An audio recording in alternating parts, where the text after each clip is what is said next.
Okay, this is not the first time I've recorded this. The first time I was like, oh, I'm not going to listen to this. I don't want to listen to myself talk. Da, da, da, da. But then I listened to it, and it was so poorly mixed, you could not hear me speak. I'm going to keep the microphone right here instead of putting it down, and hopefully with some settings adjustments that I've made, you will be able to hear me. And I'm sorry in advance for all the poor futzing I'm going to do with the replay viewer, but let's go ahead and get started. My initial loadout is always the same. It is Chain Grasp, Stratosphere, Hello. Beacon, if the enemy team is right, Compensator, and Weapon Grease, because I'm a stinky DPS Moira player. Here, I'm making friends with the Reaper.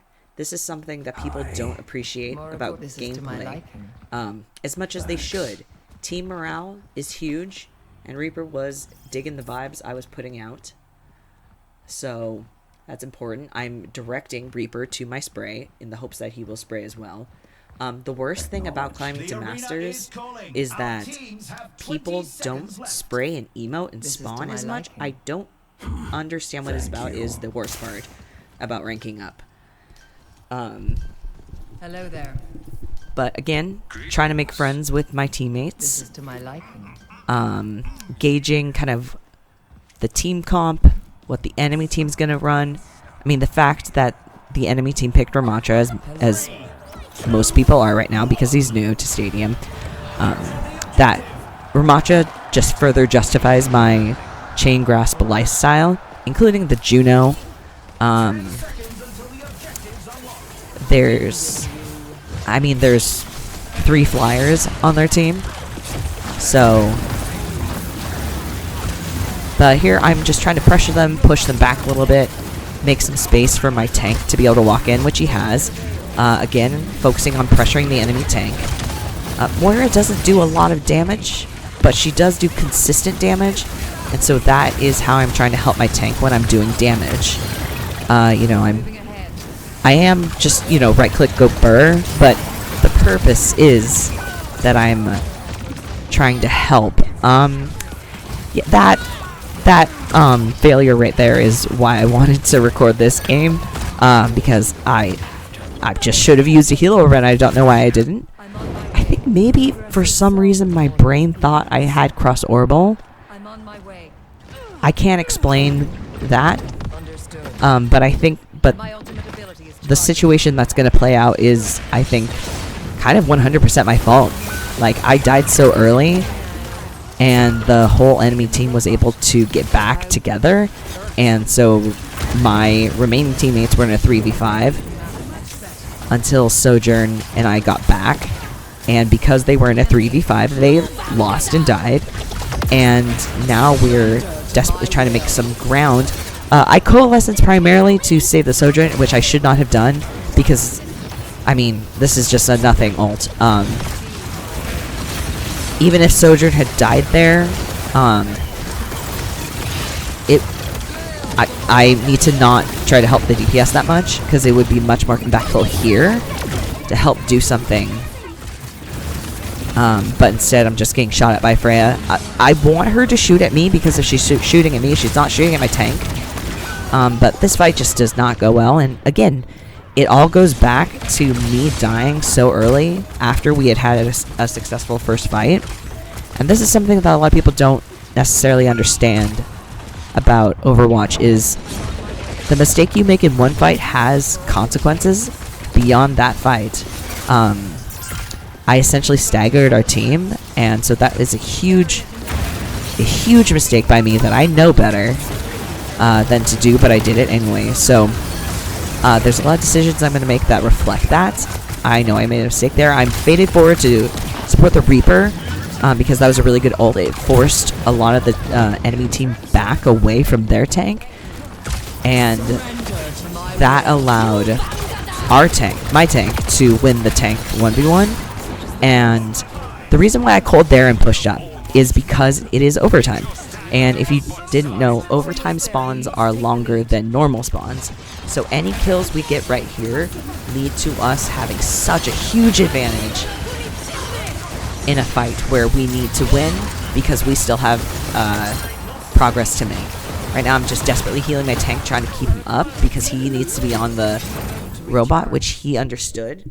And honestly, how that game ended and how my tank played that actually gave me so much confidence in this tank and really affected not just the way I played, but the items and powers I chose, because I could tell that this tank was worth the investment, whereas tanks that I am not as confident in, I might just play differently, as opposed to standing behind them and staring at their butt, which is something I hate doing because it's so passive.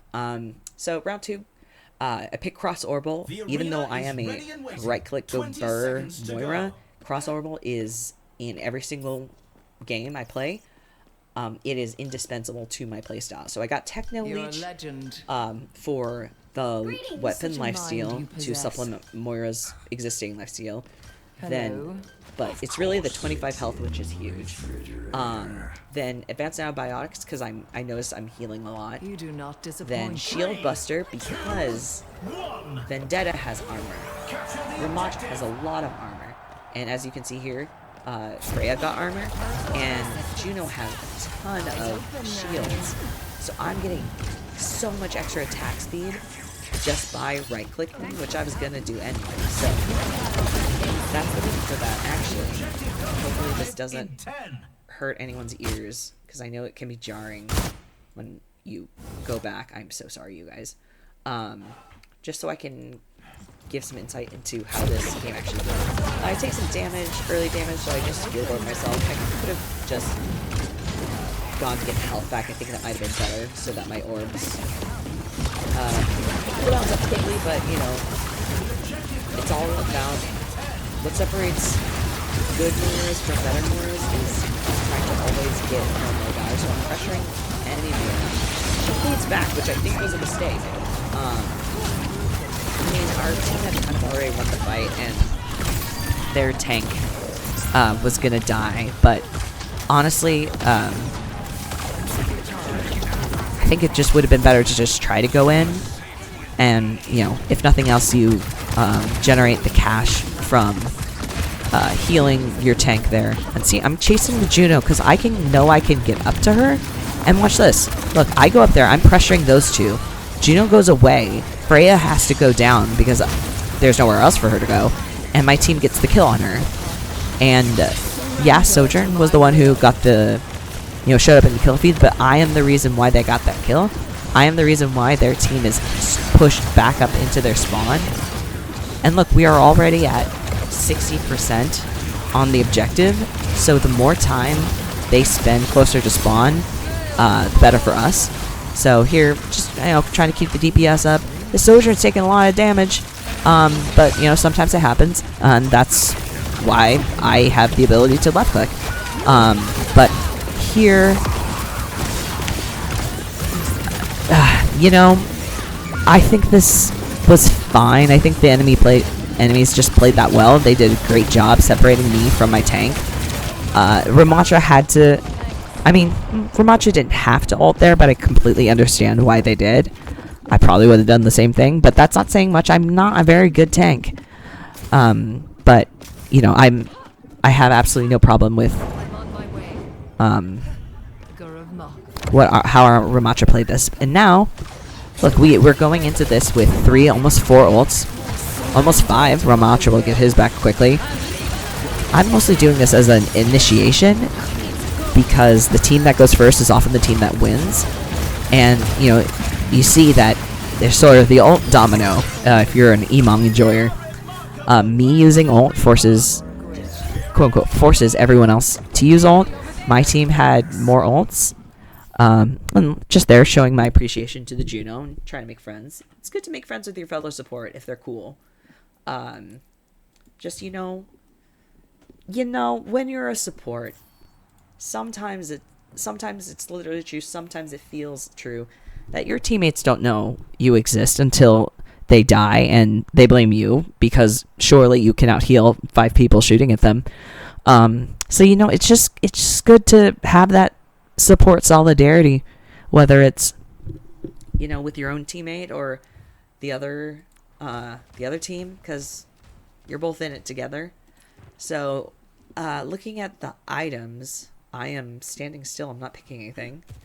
I'm making decisions because I think I was trying to decide if I wanted to get a purple item or if I just kind of wanted to stay all blues.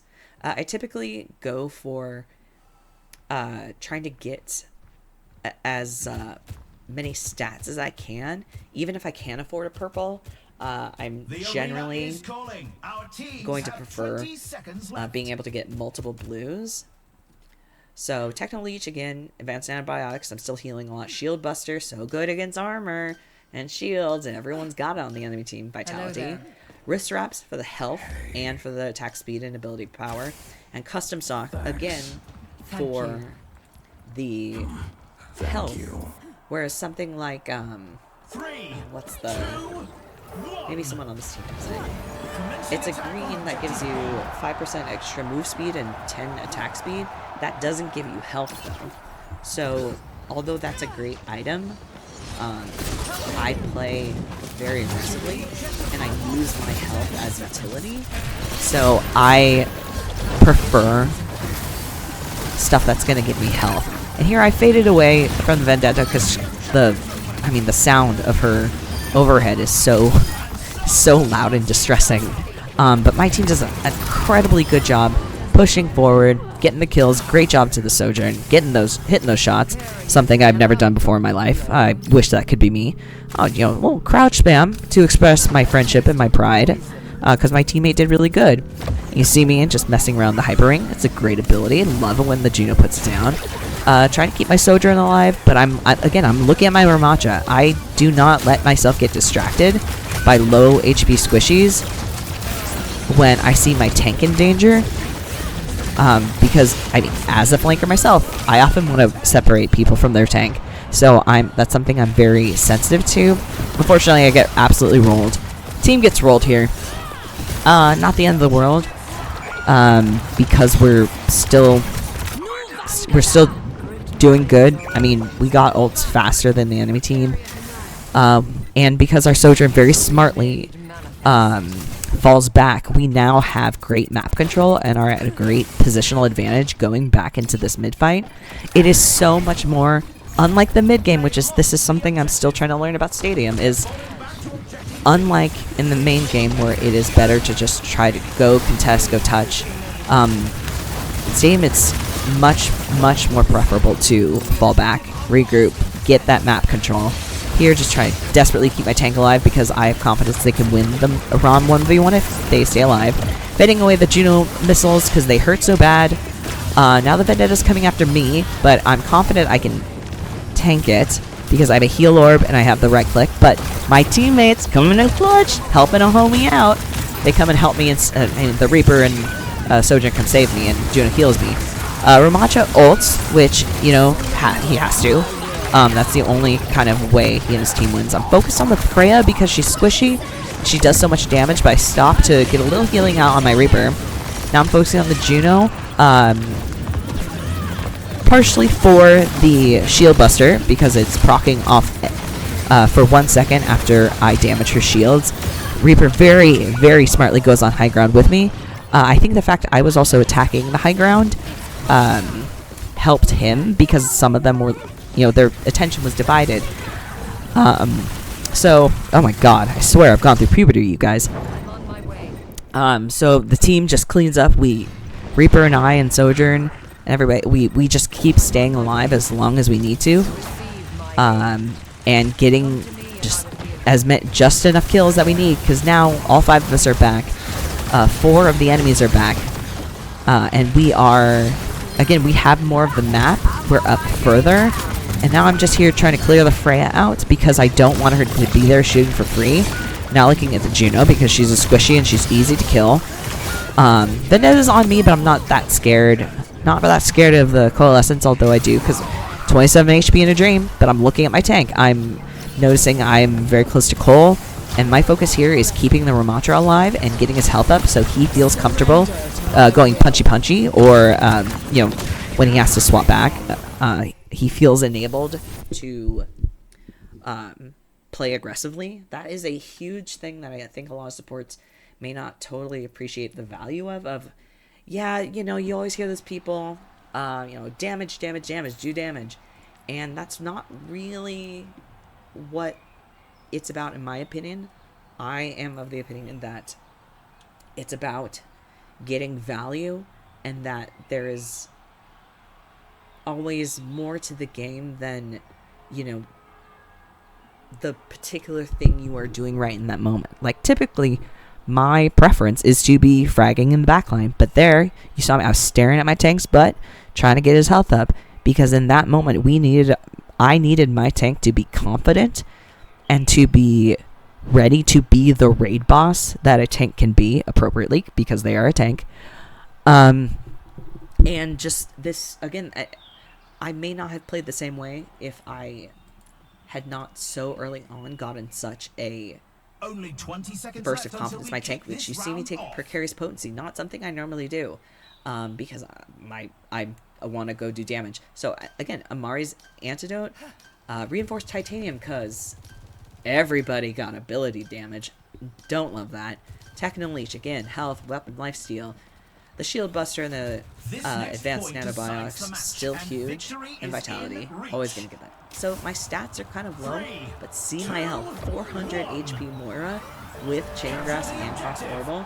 I am not gonna be dying too easily, though. I will find a way. I will always find a way to die and feed. It's my favorite strategy. So, you know, just, the Vendetta did a great job going in, getting aggressive very early, which, this was a mistake by me. I looked away from my tank, and I know better. I want everybody on the enemy team when I'm flanking to be looking at me and not my tank. So I am falling prey to, you know, as much as I said, oh, I never do that, I'm very sensitive. No, you know, even being 1 second too late can be disastrous in this game. It is so fast-paced, things change so quickly. So that is also something I'm trying to be mindful of in this game, as I keep noticing when I'm making these mistakes. Again, look into the tank. Thankfully, the mini Vendetta doesn't do too much, and we are late enough in the game that it is not much of a threat. Here, I'm trying to force them back a little bit, so my tank can kind of move forward a little bit. Looking at the Juno, because they were out of position and very vulnerable to a Moira, plus the Shield Buster. I am getting that the entire time I'm attacking them until their shields are gone. I don't know. Honestly, maybe me going after the Juno was a mistake here because my team falls over afterwards. I don't know. I would need to think more about that. This recording commentary is mostly to practice articulating my thought process. So here, again, our Ramacha needs to be on the point they understand that, so I am focused primarily on just trying to pressure the enemy tank back and keep my Ramacha alive, trying to help my Reaper there because my Reaper's been playing very well, and so I want to enable them to continue to play aggressive like I know they want to. And here, just trying to contest. I mean, the round is lost, so everyone's, you know, looking at it. I survived longer than I expected to be honest, which, I mean, that's good for cash generation. Which is important, though, you know, it's round 3 and we're 3-0, so it's less important right now. But It's go time. you know, but there's still a chance, you know. That Vendetta being there is not great. They get out, which, you know, good play by them. Can't be mad about the enemy team making good play. But we are 8, almost 9 meters behind, so we have some progress to make. We also, oh, they didn't make it to the checkpoint, so we won't have that.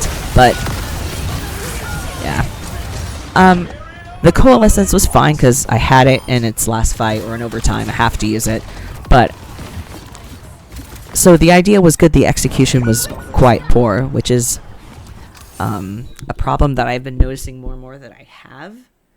I suppose I've always known that's been a problem, but it's something I'm trying to be more mindful of now, because I feel very confident in a lot of my gameplay. So this is kind of the next thing that I'm trying to focus on, really refining the details, because once you kind of get to the rank that I have, blood, sweat, and tears has got me here. It's about, you know, everyone's at this rank in Masters is able to get a very high baseline of value, so I have to figure out how to squeeze all the value I can get out of this. Now, you see me picking like Cyber Venom. This is typically my approach. I typically go more orb based in the later rounds because the chain grass starts to fall off a little bit. But I'm still getting things like Aerial Distressor because my damage on the flyers is going to be, again, very valuable. And because I have Reinforced Titanium, which is ability damage reduction while you have shields, I swap out Vitality for Vishkar Condenser, which perhaps I should have done last round, but I kind of hadn't really been thinking about it, to be honest. I was kind of more focused on this next point decides the match, and I don't know, just other things about the match. I was thinking about 3, 2, how to support my tank a little bit more, what I could be doing a little bit better, and you know, I don't play that much Stadium. Like, you're never gonna see me in the whole Challenger thing. But here, got love Chain Grasp. It chains off of deployables, and Ramacha's shield is a deployable. Now here, I heard the Freya, heard the Juno, so I'm just, again, my damage is very reliable against a Freya. Freya's a little bit harder to hit for other people. What, a Reaper is gonna hurt the Freya? I don't think so. So, I really, I think I do a good job of taking ownership of when damaging a flyer is my job. But, you know, here, we got the point. We're set up at the choke very well. Just trying to poke, get some ult charge, getting close to my ult. Moira ult builds so fast. I'm almost at my ult. You know, Juno's at 30. Moira's ult's kind of crazy. Even, you know, when you don't have much, if any, ability power. Coming out my ult, I see my tank kind of go away from the front line, so I want to ult to help force the enemy team back and support my Ramatra and my Reaper as they go in. Now, enemy Moira coalesces after me, and here, that dodge for the Vendetta to miss the overhead strike, or whatever it's called, was intentional. I was essentially just trying to, like, move around. Reaper with a fantastic ult. I think my monitor turned off here randomly, so that was me trying to react to that. And my team wins pretty handily. This is probably not the best game to show off and do commentary for, because it's not particularly interesting, because my team just kind of wins a lot. But I want you guys to think I'm good at the game, so I gotta do what I gotta do, you know what I mean? But I do my players' stats don't tell the whole story. Just because bigger number, fewer deaths does not mean you're playing well. But, you know, sometimes I like to look. I also don't aim to have equal damage or healing. I'm focused on just trying to contribute as much value as I can. But, you know, always nice when they're kind of close. Yeah, this game was really, this game really went well. Xhara. I played a game after the one I just showed you as Mercy because someone else took Moira first. Although I love Mercy. I have like 900 hours on her. Let me show you. Overview. Yeah. Yep. Let's go. All modes. Time played. Yep. Almost 1,000 hours on Mercy. Let's see how embarrassing the stats are. 1.328. Okay. The damage boost is getting a little bit better. I've always been really good at damage boost, but always just trying to get better at it. People will probably look at my beam usage and say, oh, you're not doing enough. It should be 60-40. Well, I'm in Masters, so I don't know what you're talking about. Sorry, that was egotistical. I just think people who have some sort of set idea of what your stats should be are kind of silly, because Overwatch is such a complicated game. You can't, if you're looking to hit certain stats, I don't know, man. It's not going to be, you're not going to get the kind of results you're looking for. 369 hours on Moira, nice. Just barely breaking over 50%, but in my defense, I only started playing Moira semi recently, about a year and a half, 2 years ago. Season 12, I believe. Let's see. I haven't played much competitive recently because one of the recent rank resets, I got some bad RNG, and then I was like, I lost confidence, and I didn't want to play anymore. So after that initial rank reset, went up to plat for a couple seasons. It was tough. Almost hit diamond that season. Oh yeah, this is the season I started to play Moira a little bit more. Oh my gosh, this is embarrassing. I have no idea what's going on. But then you see season 13, playing a lot more Moira, learning a new hero, and honestly learning the game in a much deeper way. Shout out to Arcs UK, or Moira Tech, if you're a fan of his. He is why I got to Masters and even hit top 500. You see I'm in Diamond, hit Masters 5 for the first time. Was this the season? Yeah. It doesn't show on here because mid to high Masters is top 500 only very early in the season, but this was that season.